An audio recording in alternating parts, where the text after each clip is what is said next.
Arguably one of the biggest problems I see in martial arts when they learn things like joint locking is people get stuck in their mind of what they want to do.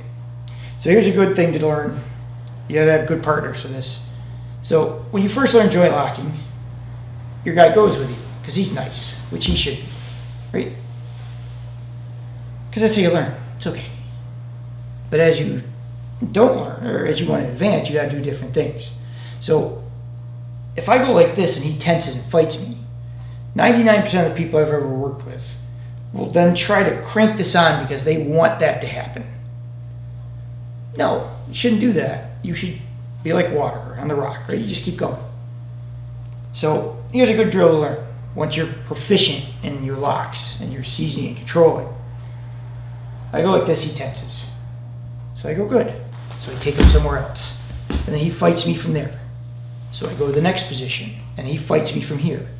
So now I go to the next position, he fights me from there. So I go to the next position, he fights me from there.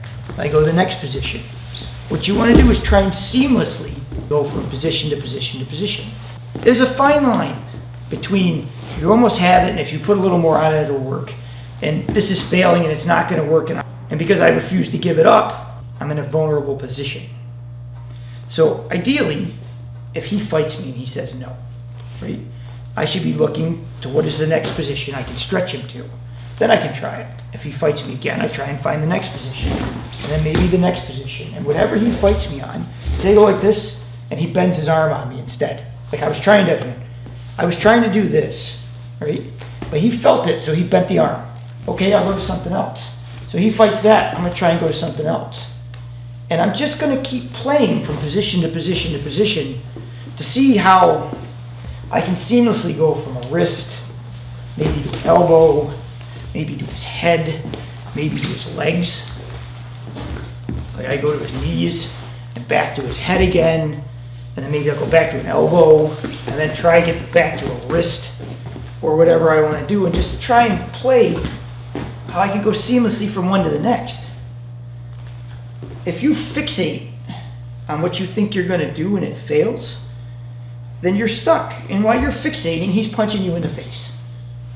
Right? You're like, oh my God, I gotta have this. And he's like, no, you don't. Smack. It should be, oh my God, I didn't have it. Okay, what's next on the agenda? What's the next thing I can go to try and work with him to keep him off balance? Don't sit there and just fight with him. It's stupid. See how you can move and work. Now, as you get better with your partners, you can make them more advanced. You can make it harder, you can go faster. It's okay. But it's so critically important that you go through the first step slow just to get a feel for it, or they won't work.